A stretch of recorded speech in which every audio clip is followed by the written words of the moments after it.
Fox is actually a clothing brand, predominantly online. And I'm sure you've probably seen their advertisements on the back of a bus or through an influencer partnership. And it seems like they have failed to file the audited reports with ASIC.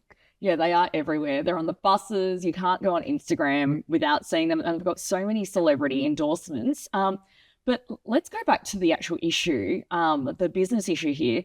When we talk about financial reporting obligations, what does that actually mean? So when we're looking at the obligations, they essentially stem from the Corporations Act. So large proprietary companies like White Fox are required to report and lodge annual financial reports with ASIC, and White Fox has failed to do this. Now, we have to look at what a large company is. So the Corporation Act sets out that you need to meet at least two of the following. So you need to have $50 million in consolidated revenue, $25 million in assets, or you need to have 100 employees or more, which we know White Fox has.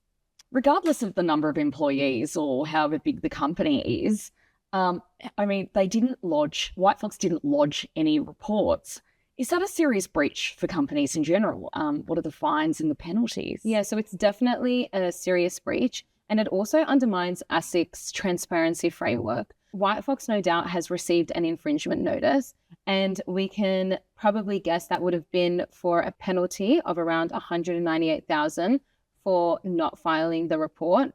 And some could argue that's probably just lunch money, considering they've reported or estimated to have reported $500 million in annual revenue.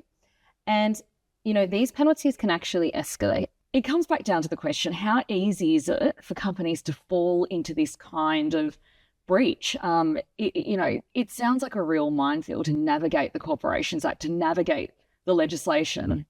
You're completely right there. The Corporations Act is a bit difficult to get around, and especially for businesses that are growing, and they're growing quite quickly.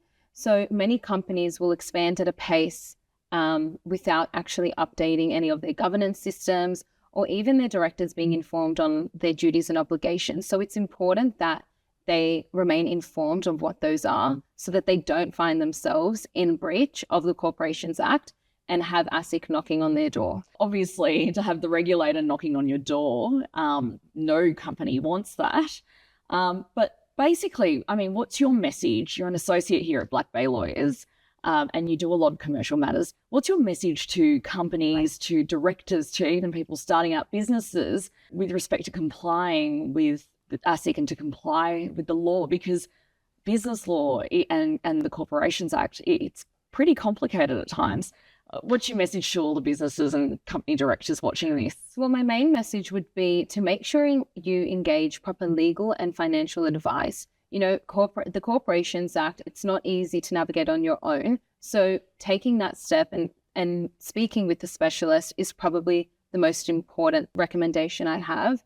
So especially for those businesses where they're scaling and their revenue or their workforce is growing, it's really important that you don't just assume your regulatory obligations, and you actually find out what they are and you seek advice from the professionals.